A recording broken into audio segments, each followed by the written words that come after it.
امریکہ سن لے، ایران سرنڈر نہیں کرے گا۔ اگر امریکہ نے حملہ کیا تو اس کے سنگین نتائج برآمد ہوں گے۔ ایرانی رہبر آیت اللہ خامنائی نے اسرائیل کے خلاف حملے تیز کرنے کی ہدایت کر دی۔ ٹی وی پر خطاب میں کہا کہ عوام شہداء کے خون اور اپنی سرزمین پر حملے کو فراموش نہیں کریں گے۔ اسرائیل نے بڑی غلطی کی ہے، اسے اس کی ضرور سزا ملے گی۔ ایران دھمکیوں کی زبان کا اچھا جواب نہیں دیتا۔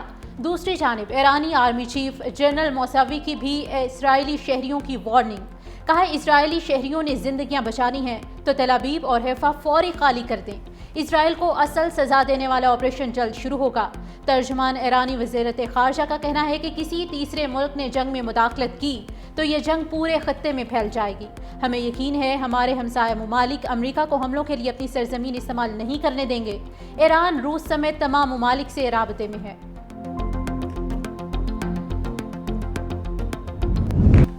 ایران غیر مشروط طور پر ہتھیار ڈال دے، امریکی صدر ٹرمپ کی دھمکی۔ کہا ہم جانتے ہیں ایرانی سپریم لیڈر کہاں ہیں۔ آیت اللہ خامنائی آسان ہدف لیکن ابھی نہیں ماریں گے، امریکی شہریوں اور فوجیوں پر حملے برداشت نہیں کریں گے۔ تہران سے کسی بھی قسم کے مذاکرات کی بھی تردید۔ امریکی صدر کی نیشنل سیکیورٹی ٹیم سے وائٹ ہاؤس میں میٹنگ۔ اجلاس سے قبل اسرائیلی وزیر اعظم نیتن یاہو سے ٹیلی فونک رابطہ بھی کیا۔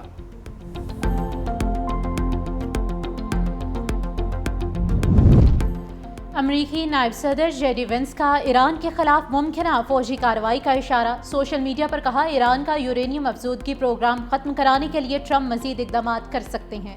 آخری فیصلہ صدر ٹرمپ کا ہی ہوگا۔ اسرائیل میں امریکی سفیر مائک ہکابی کی ڈھکے چھپے الفاظ میں ایران پر ایٹمی حملے کی تجویز۔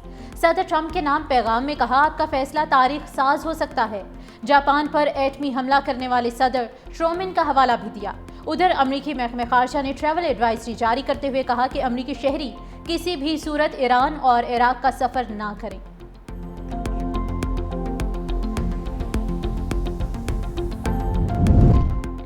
ایران کو اپنے دفاع کا پورا حق حاصل ہے۔ اسرائیل کی غنڈہ گردی کے خلاف ایران کا رد عمل جائز ہے۔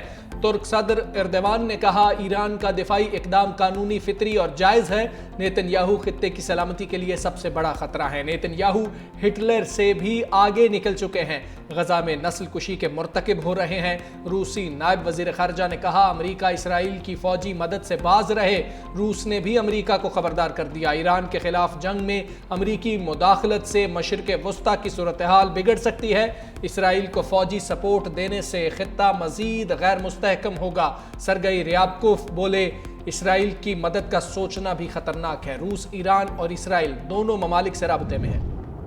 آپریشن وعدہ صادق سوم کی 10ویں لہر۔ ایران نے اسرائیل پر مزید میزائل داغ دیے۔ اسرائیل کا آئرن ڈوم ایرانی میزائلوں کو روکنے میں ناکام۔ ایران نے اسرائیل کا ایک اور F-35 لڑاکا طیارہ مار گرایا۔ ایرانی پاسداران انقلاب کا اسرائیل پر جدید خودکش حملوں کا بھی اعلان۔ دوسری جانب امریکی اخبار نیو یارک ٹائمز نے دعویٰ کیا کہ ایران نے امریکی اڈوں کو نشانہ بنانے کی تیاری مکمل کر لی۔ امریکی اڈوں پر حملہ عراق سے شروع ہو سکتا ہے۔ ادھر حوثیوں نے اسرائیل سے جنگ میں ایران کی حمایت کا اعلان کیا۔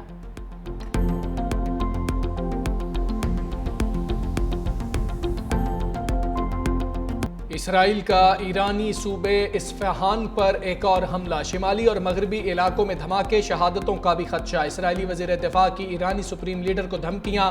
کہا آیت اللہ خامنائی کو صدام حسین جیسے انجام کا سامنا کرنا پڑ سکتا ہے۔ ایران پر جنگی کارروائیاں جاری رکھیں گے۔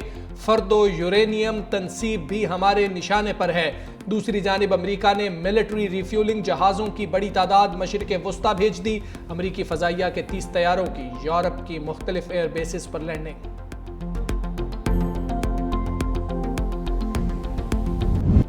اسرائیل امن کے لیے خطرہ، ایران کے خلاف کھلی جارحیت کی۔ غزہ کی صورتحال پر عالمی ضمیر کب جاگے گا؟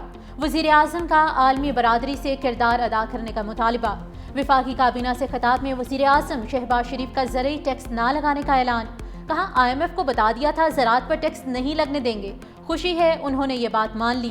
شہباز شریف کی دنیا میں پاکستان کا بہترین موقف پیش کرنے پر بلاول بھٹو کی تعریف۔ بولے بلاول بھٹو کی قیادت میں سفارتی وفد نے بہترین کام کیا۔ اسرائیلی اقدامات کو عالمی امن اور خطے کے لیے خطرہ قرار دیتے ہوئے وزیر اعظم نے کہا کہ صہیونی ریاست نے ایران کے خلاف کھلی جارحیت کی ہے۔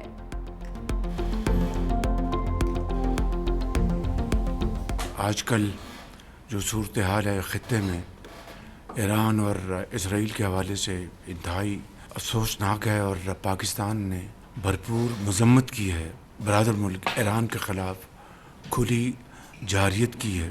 سینکڑوں لوگ وہاں پر شہید ہو گئے ہیں، عالمی ممالک ہیں، ان کو فی الفور جنگ بندی کے لیے بھرپور کوشش کرنی چاہیے۔ یہ نہ صرف خطے کے لیے بہت خطرناک ہے بلکہ عالمی امن کے لیے بہت خطرناک ہے۔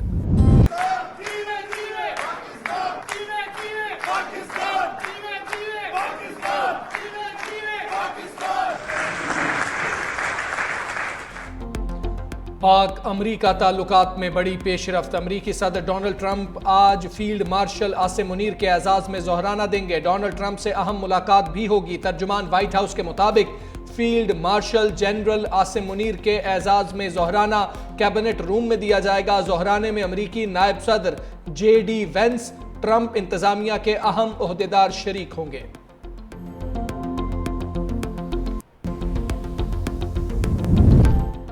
جنگ سے خوفزدہ اسرائیلی کشتیوں کے ذریعے ملک سے فرار ہونے لگے۔ اسرائیلی اخبار کے مطابق فضائی حدود بند اور پروازیں معطل ہونے کے بعد اسرائیلی شہری کشتیوں کے ذریعے ملک چھوڑ کر بھاگ رہے ہیں۔ فیس بک پر قائم گروپس میں سینکڑوں اسرائیلی سمندری راستے سے نکلنے کی منصوبہ بندی کرنے لگے۔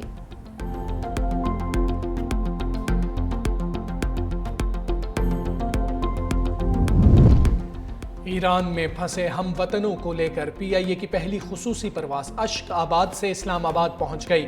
پی آئی اے کی خصوصی پرواز سے 107 مسافر واپس وطن پہنچے۔ ایرانی فضائی حدود بند ہونے کی وجہ سے ایران میں موجود پاکستانی شہری زمینی راستے سے ترکمانستان کے شہر اشک آباد پہنچے تھے۔ پاک تفتان بارڈر سے بھی 26 زائرین اور 90 طالب علم واپس پہنچ گئے۔ تمام افراد کو پاکستان ہاؤس منتقل کر دیا گیا۔ پاکستان کا ایران سے سفارتی حکام کے اہل خانہ کو بھی واپس بلانے کا فیصلہ۔ تہران میں پاکستانی سفارت خانہ، مشہد اور زاہدان کے قونصلیٹ کام جاری رکھیں گے۔ ایران اسرائیل جنگ کے اثرات۔ عالمی منڈی میں تیل کی قیمت میں 4% اضافہ۔ امریکی خام تیل کی قیمت $75.19 فی بیرل ہو گئی۔ برنٹ کروڈ آئل بھی 4% اضافے سے $76.71 فی بیرل ہو گئی۔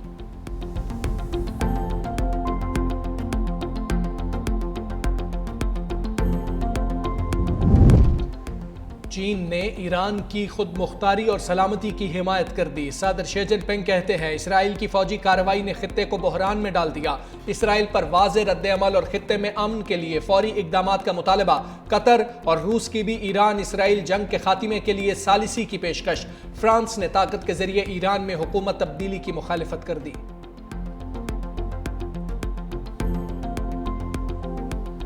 جہاں بھی سولرائزیشن ہو رہی ہے رفلی 46% امپورٹڈ کمپوننٹ ہے۔ یہ جو 46% کے اوپر 18% لگتا ہے وہ ایک ایڈیشنل اضافی بوجھ تھا افہام و تفہیم سے جو ہم نے طے کیا ہے کہ اس سال کے لیے ہم 18 نہیں اس کو 10% ہو گئی ہے۔ جو یونیورسٹی سندھ کی ہیں ان کا جو ایلوکیشن تھی وہ ریڈیوس ہو کے تقریباً 2.6 ہو گئی ہے۔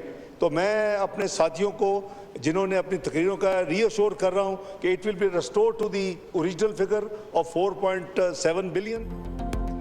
اتحادی جماعتوں کا بڑا مطالبہ تسلیم۔ وفاقی بجٹ میں سولر پینلز پر ٹیکس کی شرح 18 سے کم کر کے 10% کرنے کا فیصلہ۔ نائب وزیر اعظم اسحاق ڈار نے کہا کہ سندھ حکومت کے ترقیاتی منصوبوں پر تحفظات دور کیے جائیں گے۔ سندھ کی یونیورسٹیز کے فنڈ بڑھائے جائیں گے۔ ڈیجیٹل سروسز کے حوالے سے سیلز ٹیکس صوبوں کا حق ہے۔ 4 صوبوں میں ترقیاتی منصوبے PIDCL مکمل کرے گی۔ بجٹ کے حوالے سے اتحادیوں سے مزید مشاورت بھی جاری ہے۔ پیپلز پارٹی کا سولر پینلز پر ٹیکس میں کمی کا خیر مقدم۔ سینئر رہنما سید نوید قمر نے کہا کہ ہماری خواہش تھی سولر پینلز پر ٹیکس صرف 5% تک ہوتا۔ سولرائزیشن سے متعلق کمیٹی تشکیل دینے کی تجویز بھی دے دی۔